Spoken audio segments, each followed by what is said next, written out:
আর ভূতের দাঁত দেখেছি। ভূতের দাঁত দেখেছি। আর ভূত পরে ঝুল্লা ঝুল্লা উল্টা হয়েছিল। যে হাসিনার ফেসিস্ট যে একটা কাঠামো ছিল সেটা খুবই স্ট্রং ছিল। পুলিশ একদম সাধারণ মানুষের কাছ থেকে কি এক পেয়ারা নাকি কি নিয়ে নিচ্ছে, যে ভোট দিয়েছিল ভোটে জুলাই সক্সের করো সেটা হচ্ছে না। আমার পেছনে আপনারা দেখতে পাচ্ছেন ইতিহাসের নায়কগণকে, যারা এই ইতিহাসকে বদলে দেবার জন্য লড়াই করেছেন। এত সুন্দর একটি আয়োজন করেছেন সাইমন শিল্পগোষ্ঠী। পাশাপাশি আমরা দেখেছি এখানে কিন্তু ইতিহাসের খলনায়কদেরও ছবি রয়েছে, সেটি আপনাদের দেখানোর চেষ্টা করব।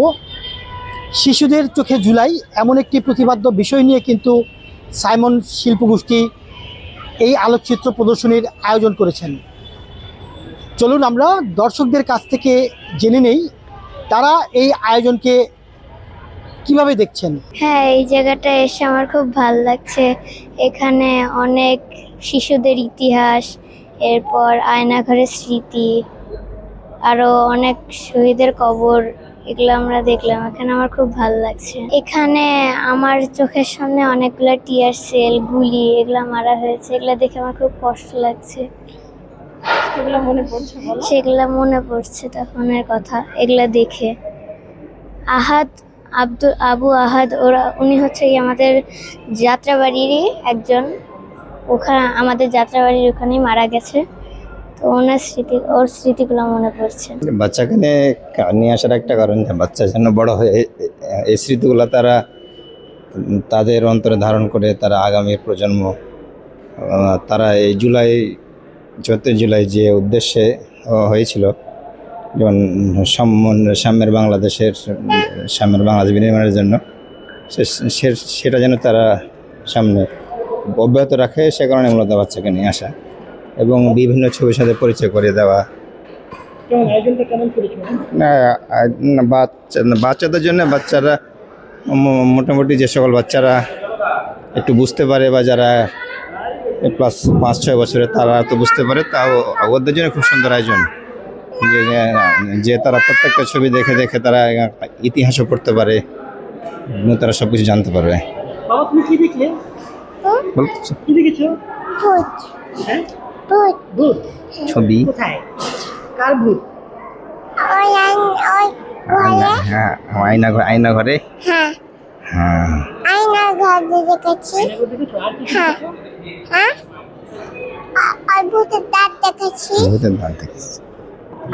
আর ভূত পরে ঝুল্লা ঝুল্লা উল্টা হয়েছিল। তাই ওদেরকে খাওয়াতেন না, বলেছিল। এটা এক কথায় অসাধারণ। জুলাইকে ধারণ করার জন্য সাইমমের এই আয়োজন অনন্য আয়োজন, যেটা সাইমম জুলাই জাগরণ সিরিজ 2 হিসাবে প্রেজেন্ট করছে। এখানে পুরা বাংলাদেশ সৃষ্টি এবং বাংলাদেশের প্রেক্ষাপট তারা তুলে ধরছে জুলাই অভ্যুত্থান পর্যন্ত। এখানে 71-47 থেকে শুরু করে জুলাইয়ের যে হিস্ট্রি পুরোটা এখানে চলে আসছে। আর বিশেষ করে এখানে শিশুদের জন্য যে অনন্য আয়োজন, জুলাইকে ধারণ করার জন্য এটা অন্য একটা বিষয় হিসেবে আমার কাছে পরিগণিত হয়েছে।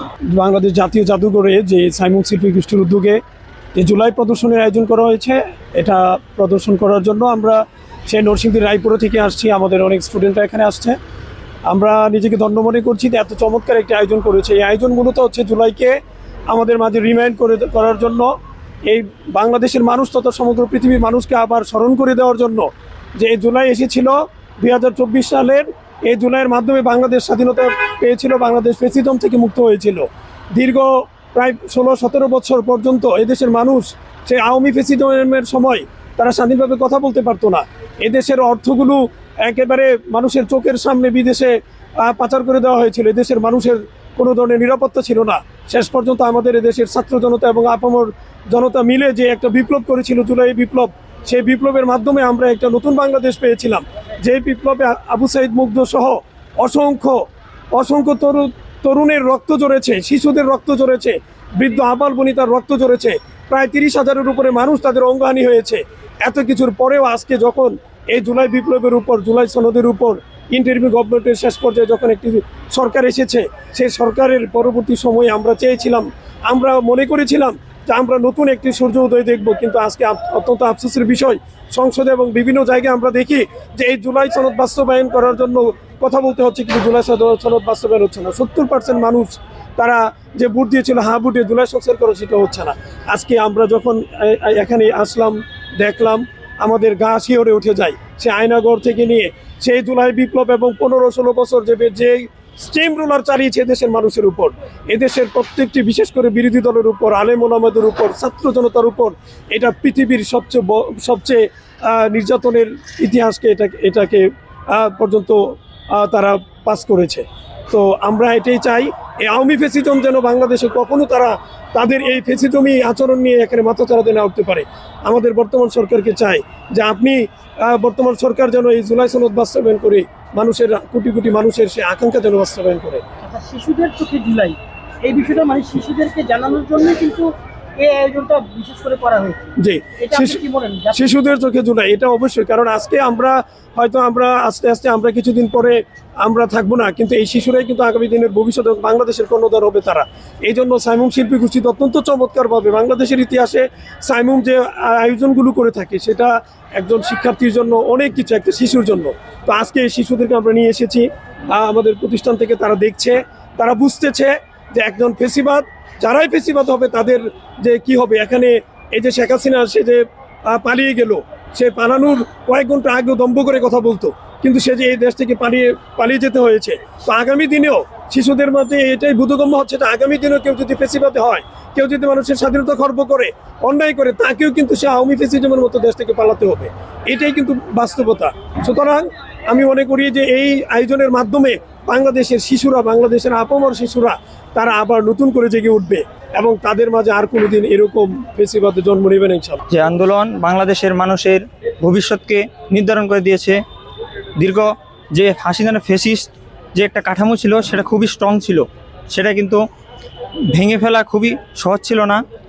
সেটা ভেঙে ফেলতে হলে এই শাহবাগ, এই জাদুঘর চত্বর, এগুলো সব কেঁপে উঠেছিল যেদিন ছাত্র জনতা বুকে তাজা রক্ত বিলিয়ে দিয়ে যে আজকে এই 36শে জুলাই আমরা পেয়েছি, সেটাকে যেন ভবিষ্যতে আমরা আবার সকলের মাঝে যেন আমরা তার মাহাত্ম্য যেন তুলে ধরতে পারি। এবং বর্তমানে যে গণভোট যে একটা হয়েছিল, যে জুলাই সংস্কার, দেশ সংস্কারের বিষয় নিয়ে যে জুলাই গণভোটটা হয়েছিল, তার যেন মাননীয় প্রধানমন্ত্রীর কাছে আমার আবেদন থাকবে যেন এটার পূর্ণাক্ষরে এটা পালন করা হয়।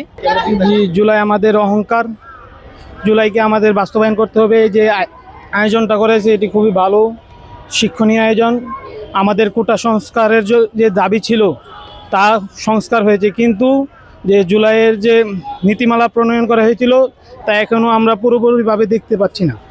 মাননীয় প্রধানমন্ত্রীর কাছে আমাদের বিনীত অনুরোধ থাকবে, তিনি যেন কোটা যে নীতিমালা প্রণয়ন করা হয়েছিল তা যেন সংস্কার করেন, তা যেন তারা মানে। আমরা যে দেখতে পেয়েছি যে জুলাইয়ের যে গণভোটে হা ভোট এবং না ভোটে, হা ভোট 70% ভোট পেয়ে পাশ করেছে, কিন্তু আমাদের সেই ভোটের কোনো কার্যপ্রণালী আমরা এখনও দেখতে পাচ্ছি না। তাই আমাদের মাননীয় প্রধানমন্ত্রীর কাছে একটাই অনুরোধ থাকবে, তিনি যেন জুলাইয়ের কার্যপ্রণালীকে বাস্তবায়ন করেন। এখনও আমরা ট্রেন দিয়ে যখন আসছিলাম তখন দেখলাম একজন পুলিশ একজন সাধারণ মানুষের কাছ থেকে কি এক পেয়ারা নাকি কি নিয়ে নিচ্ছে। এটা তো কোনো পুলিশের কাজ নয়। তাহলে আমরা চেয়েছি একটি স্বাধীন দেশ, এই স্বাধীন দেশে এখনও যদি ফেসিবাদী চলে তাহলে তো দেশ আমরা যুদ্ধ করে কী লাভ হলো? আমাদের দেশ এখনও স্বাধীন নয়, আমরা বুঝতে পারছি। তো সরকারের কাছে আমার একটাই অনুরোধ, তিনি যেন কোটার যে নীতিমালা তা যেন প্রণয়নে সঠিক সিদ্ধান্ত নেন এবং আমাদের জন্য যে আমরা যে যুদ্ধ করে যে আমরা যে স্বাধীন হয়েছি তা যেন আমাদের কাছে বাস্তবায়ন করে। এই আয়োজনটা খুবই ভালো লাগছে, এখান থেকে আমরা অনেক কিছু শিখতে পারছি নানান বিষয়ে। আমাদের অনেক অজানা বিষয় ছিল, তাও আমরা এখন এই আয়োজন দ্বারা জানতে পারছি। না, ওইটা অনেক খুব ভালো হয়েছে। শিশুদেরকে অবশ্যই জানা দরকার, শিশুদেরকে বোঝা দরকার। তারা অনেকগুলা শহীদের এখানে স্মৃতি আছে, যারা এগুলা করছে, এটা আসলে অনেক ভালো হয়েছে। আয়োজনটা হচ্ছে ভালো, কিন্তু আরেকটু ভালোভাবে ফুটিয়ে তোলা উচিত ছিল। আরও অনেক শহীদ বাদ পড়েছে এখানে আরও অনেক কিছু কম আছে। এখনও এখানে অনেকগুলো শহীদের ডিটেলস এখানে আসে নাই। দেখুন, যাত্রাবাড়ি শহীদ আছে, প্লাস পুরান ঢাকার অনেক শহীদ আছে, এখানে যেহেতু আমরা ঢাকার, সো এখানে ঢাকার অনেক শহীদের নাম বাদ পড়েছে, ওগুলো অন্তর্ভুক্ত করতে হবে। আর এভাবে করে আরও সবাইকে উদ্বুদ্ধ করার জন্য বাংলাদেশের ইতিহাসের মধ্যে, বাংলাদেশের স্টাডির মধ্যে জুলাই শহীদের নাম অন্তর্ভুক্ত করতে হবে। আমরা আসলে 1971 দেখি নাই, তখন কী ধরনের ম্যাসাকার হয়েছে সেটাও আমরা দেখি না, আমরা ইতিহাস পড়েছি। তো 24টাকে আমরা এবং বাংলাদেশের সর্বস্তরের জনগণ, বহির্বিশ্বের লোকজন ইতিহাসের একটা সর্বকালীন একটা ম্যাসাকার দেখেছে। আপনারা দেখেছেন জুলাইয়ের সময় যে খলনায়ক ছিল ফ্যাসিবাদী হাসিনা, এই দেশের সাধারণ ছাত্র সমাজের উপর তাদের ন্যায্য দাবির সময় তাদের প্রতি কী পরিমাণ অত্যাচার করেছে, তাদেরকে কিভাবে হত্যা করা হয়েছে। আপনারা দেখেছেন সাভারে আমাদের ভাইদেরকে পুড়িয়ে মেরে ফেলা হয়েছে। তো ইতিহাসের খলনায়কদেরকে বর্তমান সময়ে আমাদের প্রজন্ম থেকে প্রজন্মের ভাইদের কাছে পৌঁছায় দেয়া, জেনজি থেকে জেন আলফাদের কাছে পৌঁছায় দেয়া এবং তাদের কাছে সঠিক ইতিহাসটা তুলে ধরার উদ্দেশ্যকে নিয়েই হচ্ছে সাইমমের আজকের এই আয়োজন। এবং আমরা আশা রাখি মানুষের কাছে ধারাবাহিকভাবে আমরা তাদের কাছে আমাদের এই ইতিহাসের সঠিক তথ্যটা তুলে ধরতে পারবো ইনশাআল্লাহ। শিশুদের শোকে জুলাই জাগরণ সিজন 2 এটা আগস্ট মাসের গতকাল 1 তারিখ থেকে শুরু হয়েছে, এটা 4 তারিখ পর্যন্ত চলতে থাকবে। ইতিমধ্যে আপনারা দেখতে পাচ্ছেন বাচ্চাদের ভিড় আছে, অভিভাবকদের ভিড় আছে এবং প্রতিদিনে সাড়া পাচ্ছি আমরা এই প্রোগ্রামটা গত বছর সোহরাওয়ার্দী উদ্যানে করেছি, সেখানেও ব্যাপক সাড়া পেয়েছি। আশা করি ভবিষ্যতে এই সাড়াটা থাকবে ইনশাআল্লাহ।